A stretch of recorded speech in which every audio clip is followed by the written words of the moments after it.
ஒரு ஆசிரியராகவும் ஒரு பத்திரிகையாளராகவும் நாட்டை காக்குற ராணுவ வீரராகவும் இருந்தவரு ஆயிரக்கணக்கான மக்களை கொண்டு சர்வாதிகார ஆட்சி செஞ்சாருன்னு சொன்ன நம்ப முடியுதா? அது வேற யாரும் இல்ல, பெனிட்டோ முசோலினி.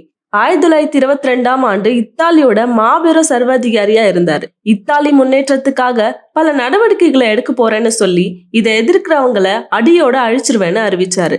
எதிர்கட்சிகளை தடை செஞ்சாரு, பத்திரிகை சுதந்திரத்தை நசுக்குனாரு. அது மட்டும் இல்லாம எதிரிகளை சிரசேதம் செய்யும்படி உத்தரவிட்டாரு. 3 ஆண்டுகள்ல தலைய துண்டிக்கப்பட்டவங்களோட எண்ணிக்கை கிட்டத்தட்ட 10,000க்கும் மேல. பொங்கி எழுந்த புரட்சியாளர்களால முசோலினியும் அவரது காதலியும் சுட்டு கொண்டு தெருவிளக்கு கம்பத்துல தலைகிழா கட்டி தொங்க விட்டாங்க.